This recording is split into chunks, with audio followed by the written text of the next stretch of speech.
Halo semuanya, perkenalkan nama saya Sonia Surebina Burdepari dengan NPM A1E020038.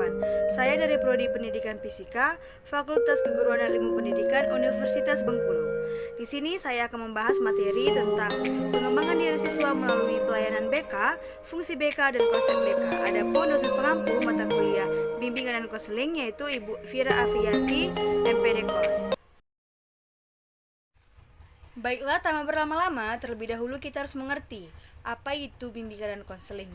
Bimbingan dan konseling terdiri dari dua kata, yaitu bimbingan dan konseling. Adapun pengertian dari bimbingan adalah proses pemberian bantuan kepada seseorang atau sekelompok orang secara kontinu dan sistematis sebagai bagian dari pendidikan yang dilakukan oleh tenaga ahli atau guru pembimbing yang sering disebut dengan konselor yang bertujuan untuk membantu proses pengembangan potensi diri, pemahaman diri, pengarahan diri, serta penyesuaian diri agar mencapai pengembangan secara optimal melalui pola-pola sosial yang dilakukan sehari-hari di lingkungan sekolah, keluarga, dan masyarakat. Dan adapun pengertian dari konseling adalah kegiatan tatap muka antar konselor dan klien dalam rangka pemberian bantuan yang dilakukan untuk memahami diri dan permasalahan yang dihadapinya yang merupakan proses terpadu dari bimbingan.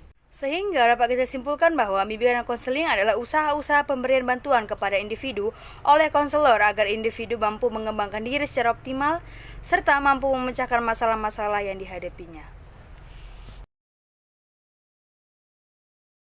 Selanjutnya kita akan membahas tentang tujuan BK. Adapun tujuan BK ada dua, yaitu tujuan umum dan tujuan khusus. Adapun tujuan umumnya itu dinyatakan dalam Undang-Undang Sistem Pendidikan Nasional atau UUSPN nomor 20 garis miring 2003 atau Banda Standar Nasional BNSP, 2006.27, yaitu terwujudnya manusia Indonesia seutuhnya yang cerdas, yang beriman dan bertakwa kepada Tuhan Yang Maha Esa, dan berbudi pekerti luhur, memiliki pengetahuan dan keterampilan, kesehatan jasmani dan rohani, kepribadian yang mantap, serta tanggung jawab yang kemasyarakatan dan kemanusiaan, agar suatu upaya membentuk perkembangan kepribadian siswa secara optimal.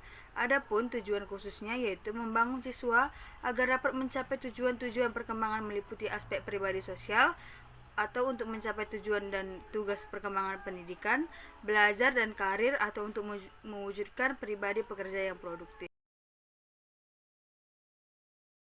Dan paradigma bimbingan dan konseling adalah psikopedagogis dalam acuan budaya Indonesia, yaitu para pelaksana BK perlu menguasai materi psikologi atau psikologi umum, perkembangan belajar, kepribadian dan sosial, serta materi pedagogis atau filsafat antropologi, dasar-dasar pendidikan, kurikulum, proses belajar dan pembelajaran, dan penilaian pendidikan.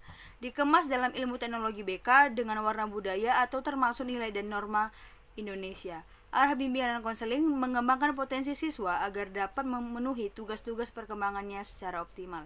Baiklah, selanjutnya kita akan membahas tentang visi dan misi BK. Adapun pengertian visi secara umum yaitu rangkaian termasuk inti dari suatu kata yang di dalamnya terdapat impian, tujuan maupun cita-cita yang ingin dicapai dengan melakukan sebuah usaha yang nyata. Adapun misi adalah segala sesuatu atau strategi dan tindakan yang harus dilakukan untuk mewujudkan visi. Adapun visi BK yaitu yang pertama, visi pelayanan konseling adalah terwujudnya kehidupan kemanusiaan yang membahagiakan melalui tersedianya pelayanan bantuan dalam pemberian dukungan perkembangan dan pengentasan masalah agar peserta didik berkembang secara optimal, mandiri dan bahagia. Adapun misi BK yaitu yang pertama, misi pendidikan, yaitu memfasilitasi perkembangan peserta didik melalui pembentukan perilaku efektif normatif dalam kehidupan keseharian masa depan. Yang kedua itu misi perkembangan, yaitu memfasilitasi pengembangan potensi dan kompetensi peserta didik di dalam lingkungan sekolah, keluarga, masyarakat. Yang ketiga yaitu misi pengentasan masalah, yaitu memfasilitasi pengentasan masalah peserta didik mengacu pada kehidupan efektif sehari-hari. Selanjutnya kita akan membahas tentang paradigma.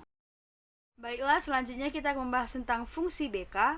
Adapun fungsi BK yaitu yang pertama, fungsi pemahaman, yaitu fungsi bimbingan konseling membantu konseli atau siswa atau anak peserta didik agar memiliki pemahaman tentang potensi dirinya dan lingkungannya atau pendidikan, pekerjaan dan norma agama. Yang kedua itu fungsi pencegahan, fungsi yang berkaitan dengan upaya konselor untuk mengantisipasi berbagai masalah yang mungkin terjadi dan berupaya untuk mencegah supaya tidak dialami oleh konseli. Yang ketiga yaitu fungsi pengentasan. Ini dapat kita contohkan yaitu apabila seorang siswa mengalami suatu permasalahan dan dia tidak dapat memecahkan permasalahannya sendiri, lalu ia pergi ke pembimbing atau konselor, maka yang diharapkan oleh siswa tersebut adalah teratasinya masalah yang dihadapinya. Siswa yang mengalami masalah dianggap berada dalam kondisi atau keadaan yang tidak mengenakan, sehingga perlu diangkat atau dikeluarkan dari kondisi atau. Yang keempat yaitu fungsi pemeliharaan, yaitu fungsi bimbingan konseling untuk membantu konseli atau peserta didik supaya dapat menjaga diri dan mempertahankan situasi kondusif yang telah tercipta dalam dirinya. Fungsi ini memfasilitasi konseli agar terhindar dari kondisi-kondisi yang akan menyebabkan penurunan produktivitas diri. Yang kelima yaitu fungsi advokasi. Fungsi advokasi adalah fungsi layanan BK yang membantu peserta didik atau konseli untuk memperoleh kembali hak-hak dirinya yang tidak diperhatikan atau mendapatkan perlakuan yang salah sesuai dengan tuntutan karakter cerdas dan terpuji. Selanjutnya kita akan membahas tentang prinsip-prinsip BK. Adapun pengertian prinsip secara umum yaitu berasal dari kata principia yang artinya permulaan dengan suatu cara tertentu melahirkan hal-hal lain yang keberadaannya tergantung dari pemula itu. Prinsip ini merupakan hasil perpaduan antara kajian teoretik dan kajian lapangan yang terarah yang digunakan sebagai pedoman dalam pelaksanaan yang dimaksudkan. Adapun prinsip bimbingan konseling adalah menguraikan tentang pokok-pokok dasar pemikiran yang dijadikan pedoman program pelaksanaan atau aturan main yang harus diikuti dalam pelaksanaan program pelayanan bimbingan dan konseling, dan dapat juga dijadikan sebagai seperangkat landasan praktis atau aturan main yang harus diikuti dalam pelaksanaan program pelayanan bimbingan konseling di sekolah. Adapun macam-macam prinsip bimbingan konseling yaitu yang pertama, prinsip khusus yang berhubungan dengan peserta didik, yaitu pelayanan BK harus diberikan kepada semua siswa. Harus ada kriteria untuk mengatur prioritas pelayanan bimbingan konseling kepada individu atau siswa.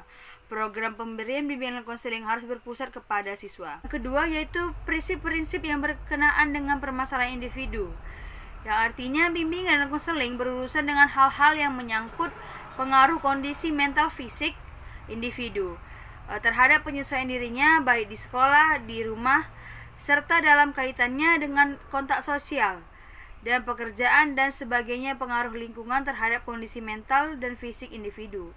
Lalu kesenjangan sosial, ekonomi, dan kebudayaan merupakan salah satu faktor timbulnya masalah pada individu, yang semuanya menjadi perhatian utama pelayanan bimbingan dan konseling. Lalu yang ketiga yaitu prinsip yang berkenaan dengan program pelayanan, yaitu maksudnya bimbingan dan konseling merupakan bagian integral dari upaya pendidikan dan pengembangan individu. Oleh karena itu, program bimbingan dan konseling harus diselaraskan dan dipadukan dengan program pendidikan serta perkembangan peserta didik. Lalu yang keempat yaitu prinsip-prinsip yang berkenaan dengan tujuan dan pelaksanaan layanan. Bimbingan dan konseling harus mengarahkan individu mampu menyelesaikan permasalahan sendiri. Bukan artinya konselor harus selalu mendampingi peserta didik untuk menyelesaikan masalahnya. Namun konselor akan membimbing peserta didik untuk dapat menyelesaikan masalahnya tersebut. Karena adapun tujuan bimbingan konseling yaitu untuk menyelesaikan masalah suatu peserta didik atau konseli. Dan yang kedua, dalam proses bimbingan dan konseling, keputusan yang diambil dan akan dilakukan oleh individu harus atas kemauan individu sendiri, bukan karena desakan atau kemauan orang lain.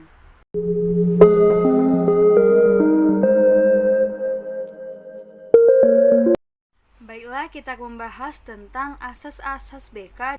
Adapun pengertian asas bimbingan konseling adalah dalam Kamus Besar Bahasa Indonesia, asas berarti dasar, tetapi asas dalam pengertian di sini bukan dasar, tetapi rukun. Jadi, asas bimbingan konseling berarti rukun yang harus dipegang teguh dan dikuasai oleh seorang guru pembimbing atau konselor dalam menjalankan pelayanan atau kegiatan bimbingan dan konseling.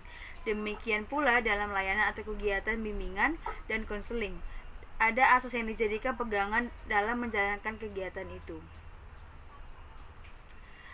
Lalu, Adapun asas-asas bimbingan konseling yaitu pelayanan bimbingan konseling adalah pekerjaan profesional yang harus dilakukan sesuai dengan kaidah-kaidah menjamin efisien efektivitas proses lainnya. Dalam penyelenggaraan pelayanan bimbingan konseling, kaidah-kaidah tersebut dikenal dengan asas bimbingan konseling. Adapun asas-asas yang terdapat dalam bimbingan konseling yaitu asas kesukarelaan, yaitu asas bimbingan konseling yang menghendaki adanya kesukaan atau kesukarelaan peserta didik mengikuti atau menjalani layanan atau kegiatan yang diperlukan baginya. Dalam hal ini, guru pembimbing berkewajiban membina mengembangkan kesukarelaan tersebut. Contohnya, ada seorang siswa peserta didik kita yang tidak masuk sekolah karena dia tidak suka dengan salah satu mata pelajaran yang ada di sekolah. Sebagai guru pembimbing atau konselor seharusnya membantu mengubah sikap atau perilaku konselor tersebut agar ia dapat menyukai mata pelajaran tersebut dengan selalu membina dan mengembangkan perilaku siswa tersebut. Lalu yang kedua yaitu asas keterbukaan, yaitu asas bimbingan konseling yang menghendaki agar peserta didik atau konseling yang menjadi sasaran layanan atau kegiatan bersifat terbuka dan tidak berpura-pura, baik dalam memberikan keterangan tentang dirinya sendiri maupun menerima berbagai informasi dan materi dari luar yang berguna bagi pengembangan dirinya. Dalam hal ini, guru pembimbing berkewajiban mengembangkan keterbukaan peserta didik tersebut. Contohnya dapat kita lihat ada seorang peserta didik atau konseling yang memiliki masalah namun dia bersifat tertutup. Sebagai konselor atau guru pembimbing, kita harus dapat mengubah konseli untuk berbicara secara terbuka dan tidak berpura-pura dalam menceritakan masalah yang dihadapinya. Sehingga konseli dapat berbicara jujur dan merasa nyaman dalam menyampaikan masalahnya kepada konselor. Lalu yang ketiga yaitu asas kerahasiaan, yaitu asas bimbingan konseling yang menuntut dirahasiakannya segenap data atau keterangan tentang peserta didik atau konseling yang menjadi sasaran layanan, yaitu data atau keterangan yang tidak boleh dan tidak layak diketahui oleh orang lain. Dalam hal ini, guru pembimbing berkewajiban untuk menjaga dan memelihara rahasia tersebut. Contohnya dapat kita lihat ada seorang konseli yang menceritakan kepada konselor bahwasannya dia mengalami sebuah penyakit HIV yang diidapnya sejak lama. Maka seorang konselor atau guru pembimbing harus bisa menjaga kerahasiaan tersebut agar penyakit konseli tidak diketahui oleh banyak orang, sehingga tidak terjadinya sebuah permasalahan yang lain. Yang keempat yaitu asas kekinian, yaitu asas bimbingan konseling yang menghendaki agar objek sasaran layanan bimbingan dan konseling ialah permasalahan peserta didik konseling dalam kondisinya sekarang. Lalu yang kelima yaitu asas keahlian, yaitu asas bimbingan konseling yang menghendaki agar layanan dan kegiatan bimbingan konseling diselenggarakan atas dasar kaidah-kaidah profesional. Dalam hal ini, para pelaksana bimbingan konseling hendaknya tenaga yang benar-benar ahli dalam bidang bimbingan konseling. Contohnya, apabila ada seorang konseli atau peserta didik datang kepada konselor, seorang konselor harus bersikap sebagai konselor, bukan bersikap sebagai dokter maupun yang lainnya, yaitu memberikan sepenuhnya semua keputusannya pada konseli. Yang keenam yaitu asas kedinamisan, yaitu asas pimpinan konseli yang menghendaki agar isi layanan terhadap sasaran layanan konseli yang sama kehendaknya selalu bergerak maju, tidak monoton, terus berkembang, serta berkelanjutan sesuai dengan kebutuhan dan tahap perkembangan dari waktu ke waktu.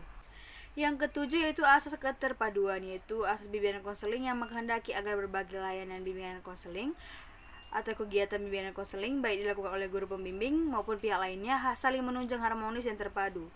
Untuk ini, kerjasama antar guru pembimbing dan pihak-pihak lainnya berperan dalam penyelenggaraan layanan bimbingan konseling perlu terus dikembangkan. Contohnya, seorang konselor atau guru pembimbing mengundang dokter atau ahli psikologi ke sekolah untuk mengedukasi anak-anak di sekolah agar tidak melakukan permasalahan-permasalahan seperti mencegah adanya kenakalan remaja, pergaulan bebas, seks bebas, dan lain-lainnya. Yang kedelapan yaitu asas kemandirian, yaitu asas bimbingan konseling menunjang pada tujuan umum bimbingan dan konseling, yaitu peserta didik atau konseli sebagai sasaran bimbingan konseling Diharapkan menjadi siswa yang mandiri dengan ciri-ciri mengenal dan menerima diri sendiri dan lingkungannya, maupun dapat mengambil keputusan, mengarahkan serta mewujudkan diri sendiri. Dalam hal ini, guru pembimbing hendaknya mampu mengarahkan segenap layanan bimbingan konseling yang diselenggarakan bagi berkembangnya kemandirian peserta didik. Yang kesembilan yaitu asas alih tangan, yaitu asas bimbingan konseling yang menghendaki agar pihak-pihak yang tidak mampu menyelenggarakan layanan bimbingan dan konseling secara tepat dan tuntas atas suatu permasalahan peserta didik atau konseli mengalihkan tangan permasalahan tersebut kepada pihak yang lebih ahli. Contohnya, ada seorang konseli atau peserta didik yang mengalami permasalahan dalam akademik. Misalnya dia kurang dalam mata pelajaran matematika. Oleh karena itu, guru pembimbing atau konselor mengalihtangankan kepada guru mata pelajaran, yaitu guru mata pelajaran matematika, agar guru tersebut dapat mengajari dan membimbing siswa tersebut agar permasalahan yang dialaminya dapat teratasi. Yang ke-10 yaitu asas kegiatan, yaitu asas bimbingan konseling yang menghendaki agar peserta didik yang menjadi sasaran layanan berpartisipasi secara aktif dalam penyelenggaraan layanan atau kegiatan bimbingan konseling. Yang ke-11 yaitu asas kenormatifan, yaitu asas bimbingan konseling menghendaki agar setiap layanan dan kegiatan bimbingan konseling didasarkan pada aturan-aturan yang tidak boleh bertentangan dengan nilai-nilai dan norma-norma yang ada, yaitu nilai norma agama, hukum adat istiadat, peraturan ilmu pengetahuan dan kebiasaan yang berlaku di masyarakat. Yang ke-12 yaitu asas Tutwuri Handayani, yaitu asas bimbingan konseling yang menghendaki agar layanan bimbingan konseling secara keseluruhan menciptakan suasana yang mengayomi, mengembangkan keteladanan dan memberikan rangsangan dan dorongan, serta kesempatan yang seluas-luasnya kepada konseling atau peserta didik untuk maju. Contohnya dapat kita lihat, seorang konselor harus menjadi guru yang teladan dan menyenangkan agar peserta didik dan konseling tidak takut menceritakan masalah-masalah yang dihadapinya, dan sebagai konselor harus dapat mampu mengayomi peserta didik.